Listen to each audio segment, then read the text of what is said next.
on the gently rising land of the coastal plain, at about 1 kilometre inland from the sea, lies Lempa-Lakkoi, the Chalcolithic settlements, from sometime a bit after 3500 BC through till about 2400. The site has been known to the people who live around here for a very long time. The farmers would have noticed the very obvious traces of ancient artifacts in the plough soil.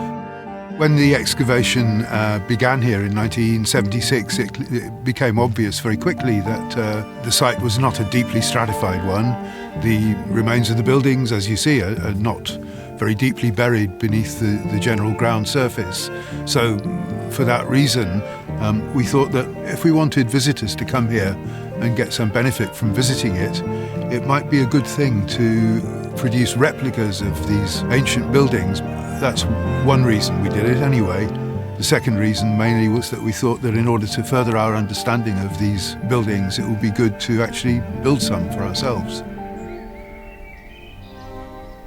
Buildings of the sort you see that we've reconstructed are pretty durable as long as you put in regular maintenance. Each winter, when the prehistoric people were living in the building, you can imagine after every major rainstorm, they would have thrown a bucket of soil and perhaps a child onto the roof and say, well, fix it, patch it up now, and we won't have trouble with it.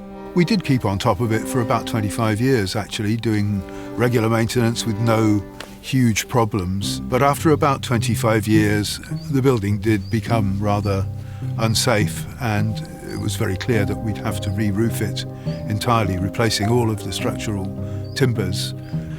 So what we've got is an arrangement of different sizes of pine beams. Largest ones, slightly smaller, smaller still, above which is a layer of myrtle scrub, which we've got up here. And finally on top of that, seaweed, and topped off with local subsoil, white calcareous soil. So we've got to peel this roof off now. That's the way we constructed it. Now we've got to deconstruct it. We've got to take it apart layer by layer, shoveling off the white calcareous soil from the top of the roof. We're setting it aside, and we're going to reapply it in due course when we've finished the roof.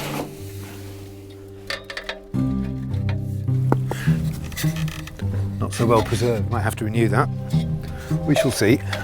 After about 25 years, the timber work seemed to be the most vulnerable point in the building, most vulnerable to rot, and timbers also in this climate and region are very prone to being eaten by various kinds of insects. This post particularly has, we can see here it's extremely rotten, and we can hear it's hollow. We've got 4 posts and 4 horizontal members that run between them, and we've got to replace that entire central structure also. 1, 2, 3, no. Now. Yeah, wait, wait.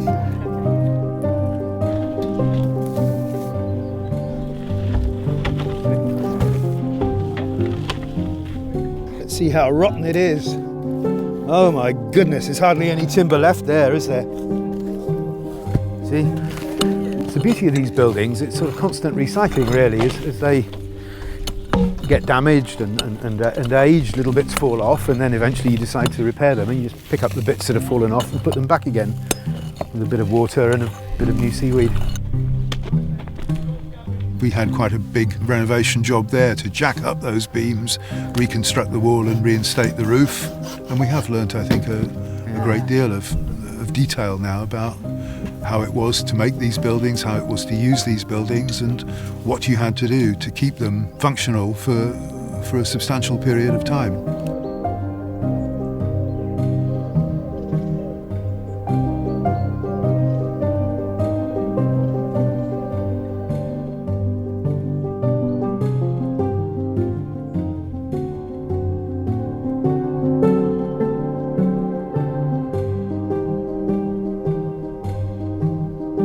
Characteristic feature of these Chalcolithic roundhouses is a central fireplace connected to the interior face of the wall by these radial plastered ridges, usually enclosing an area which is furnished with a rather higher quality floor. And one can imagine sleeping around what is effectively a night storage heater, perhaps.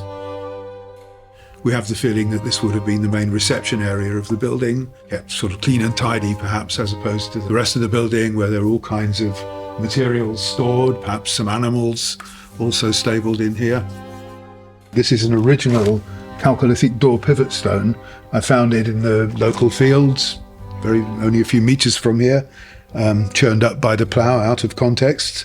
So I felt at liberty to reuse it and put it back after a resting period of perhaps 4,000 years to its original use. And as you'll see, it very effectively forms the base for the doorpost to pivot on. All of these features of the base of the building are quite well known. Excavations have revealed on this site and about 2 kilometers away, in Cyprus particularly, multiple examples of building bases. As we were coming to the end of building our first reconstructed roundhouse, the large one, we were very fortunate at about that time to uncover in our excavations at Cyprus a bowl decorated with red motifs painted on a white slip. This house bowl was something different. It had modelled integrally into the piece architectural details. There was a doorway, there was a clay door that pivoted in this arrangement. Inside there was a central fireplace depicted, modelled in clay.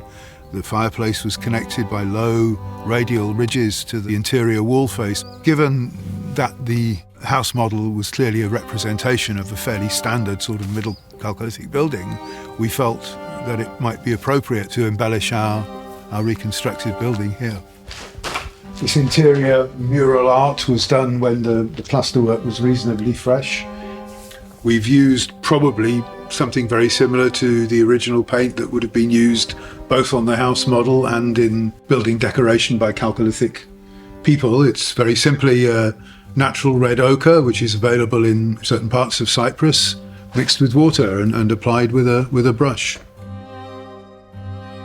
The higher up we go in the structure, the less hard evidence we have for either materials or techniques of building. Where we run short of archaeological evidence, we look either at traditional buildings of more recent times, or we apply reasonable common sense and try to keep things as simple and straightforward as possible. For the window here, we've done something very similar to the way in which the door pivots, except rather than having a stone at floor level, I've set into the wall here a wooden element with a depression in so that the window rotates as does the door.